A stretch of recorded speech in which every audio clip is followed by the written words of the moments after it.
Welcome in, everybody. It's time for the winter event in Valkyrie, and it's bussin'. As per usual, Fluffy Invasion is over. You only got a day left to redeem the rewards. Our new event, Magical Santa Fest, has plenty of rewards to get. Season 1's done in 3 days. Just be sure to buy your Interstice Crystal. The Red-Nosed Garm Doll is pretty good. It has an all-ally quick. Definitely want to get that item. But to do so, you'll need to get these Wreath currencies. So let's go over that. You'll get your Wreath currency by coming and doing Dream Present every day. You run each of these difficulties 1 time per day, and in total, you'll get 9 boxes a day. 5 of them are from the 9-star. And then when you send these out from your gift box, they are sent to the most recent 2 players that you've done a Connect Battle or Tot floor with. That player opens the box, get their fluffy cushion, the Wreath currency, and then they spend them in the shop. While gearing for these Xmas ECBs, be sure to use the boosted equipment as well. The Great Flame outfit was farmed from the previous ECB. I only picked up 3 copies, but you could have 5, I believe. And the Santa hat you buy with the wreaths from the current event shop. The hat does boost the drops way more than the robe though. Bring as many magic row units so they can use the robe and the hat. And when you have both equipped, you'll see they give you the bonuses here at the end. These will add up if you're running a lot, so be sure you equip all your magic that you bring with a hat and a robe.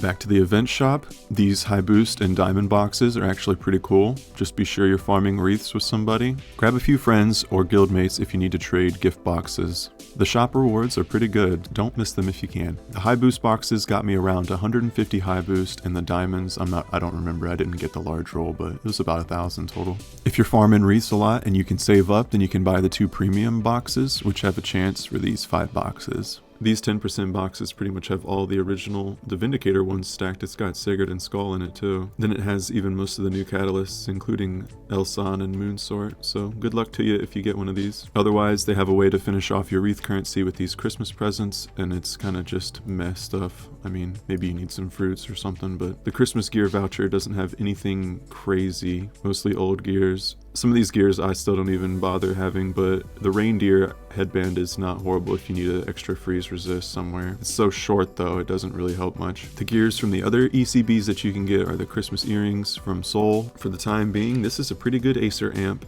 that Acer can use even, so try to pick some up. The Feathered Crescent comes from the new Jord ECB, and you will certainly not want to miss this one with a skill gauge opener and a road. Every day there's a special challenge for Christmas gifts. Just be sure you're doing enough Connect battles a day to get the tickets for the box summon, and you get an extra wreath if you get a Christmas box from somebody. Going into the Jord ECB, we need to use Airborne Acer, Human, and Dwarf. This just came out today, so we'll see what kind of team I can put together and figure this one out. Alright, that covers a lot of the shop and new event.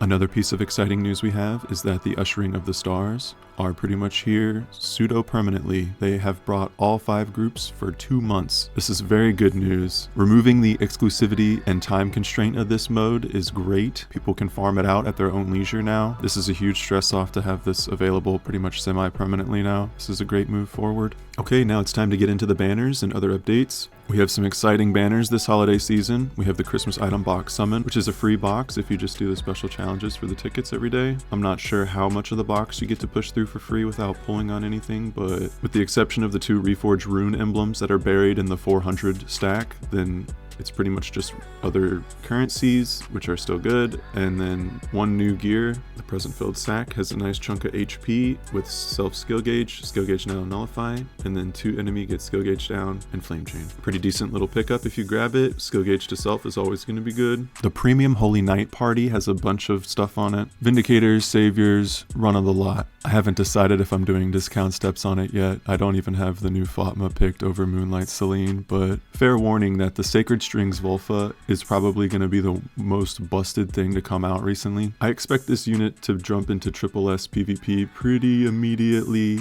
This all ally component is an essay. It's absolutely broken. She's given almost everything. She also SAR downs and then has another paragraph for the all enemy hit, which everything ignores grace and goodbye airborne. Ignores barriers. It's massive damage. Crazy grace. And a brainwash. It's just ridiculous. And even unawakened and out of the box, she comes out with this Silent Night All, which is a SAR down opener, 2cc, and of course they give her Divine Soma as well with the Savior Safeguard, so emblems are stronger on her. I don't see how this chick isn't going to be one of the strongest mages in the game for a little bit, so definitely good luck if you're pulling for her. You can pull for her right now with a 0.2% selected. That's not the worst thing to spend your diamonds on, and if you get her, that's really good for your account. Anyway, I might do discount steps for fun on that. The other banner right now is our Altar Saga, and we have our new Sangrid here, and boy is she pretty. There's a new bonus gear guaranteed on step 15. Her artwork is amazing. They don't slack on Sangrids for sure. Gorgeous. Looks good with the fire element too. In addition to that, this is the time to go over the 3 new Christmas awakenings.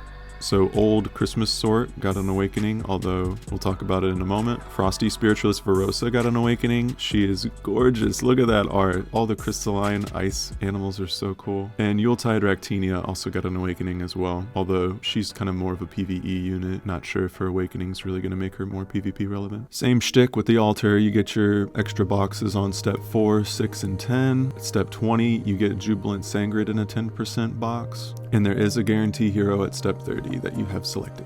Unfortunately, Altar is 0.1% selected. It feels half as good as going for the premium Holy Night Party, but people have already got Jubilant Sangrid, so who am I to say? Frosty Spiritualist Verosa is probably going to be pretty relevant in PvP with her awakening now as well. We'll go over the awakenings now. Let me point out for everybody that if you want to check out a hero's awakening that you don't have, all you need to do is hit this arrow button in the top to max out their skills. If you look at their stats and base values, you won't even see passive skills. You have to max it out, then you can see their passives, and this will show their awakening maxed out too. So Frosty Verosa gets the same awakening passive that Jubilant Sort has, pretty strong. Keep in mind that this Frosty Verosa also has Absolute Energy 3, which we're starting to see a trend with strong SSS units in PvP having this ability. Yuletide Ractinia, her awakening is Protection Charge, which is interesting to say the least. She gives herself Tempered, which just increases her own defense when taking damage. Still more of a PvE unit, I think. She does not bring a lot of CC to the table and probably just used for more connect battles and whatnot. The final Christmas girl, Holy Night Sort. That PFP art is so cute. The awakening, they gave her Absolute Pit 3, which is the SAR down opener. She also has SAR 50 opener to all allies and Divine Soma, so maybe I was a little too harsh on her on the PvP tier list. She'll definitely be moving up at least 1 tier now that she has Absolute Pit 3. See if more people start to use her. This meta is such high heavy damage now though. And last but not least, let's go over Jubilant Sangrid.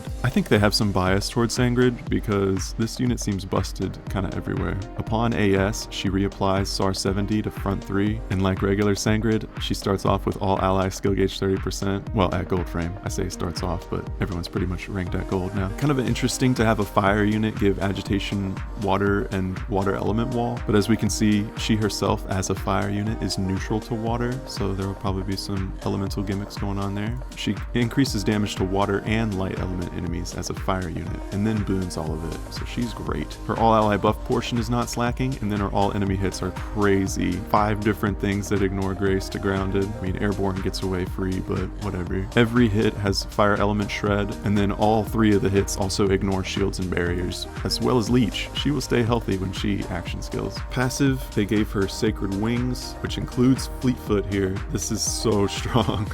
And if you thought the SAR reapplier on AS wasn't good enough, they gave her 70% all ally opener with Frenzy and attack up, and then gave her Combat Ruler and Right to Self. She's gonna be good. They give Sangrid the love. Good luck on your pulls. I'm so tempted. I don't want to go into the 0.1s. Jubilant Sangrid really looks good, but Sacred Strings Volfa is gonna take it away. I think she's just gonna be so strong for a couple months. Okay, final notes. Frosty Spiritualist Verosa, they changed her Grace, and now it hits 3 times, whereas before it did 2 only. So I can expect Frosty to easily move up back to SS for PvP, if not be back in SSS. We'll see if she gets to be as strong as Skeppies and Lift now. Another final note, Christmas Mani is in the limited time video summons, so spam those. Remember, if you're playing on Steam, you cannot do video summons, so if you still want Christmas Mani, be sure you're playing from a regular device and not Steam, so you can do those video summons and try to luck sacker. And I've already done the daily free today, so it's not here, but there are 3 hero guarantee days for this, so just be logging in and pull, you'll get one eventually. Hlyn is actually pretty decent PvE usage. Most of these heroes are still pretty relevant, and your account will will likely be glad to pick one up, even if it's just for the free 330 diamonds. And another call out to the Valkyrie players, please log in before the 5th so you can redeem your free 3,000 diamonds. I know everybody wants some more diamonds. Log in, go to your mailbox, go get them. Anyway, everybody, good luck on your pulls, have some fun with the event, get some cool gears, and most of all, have some fun. So until next time, everybody, foots out. Cheers.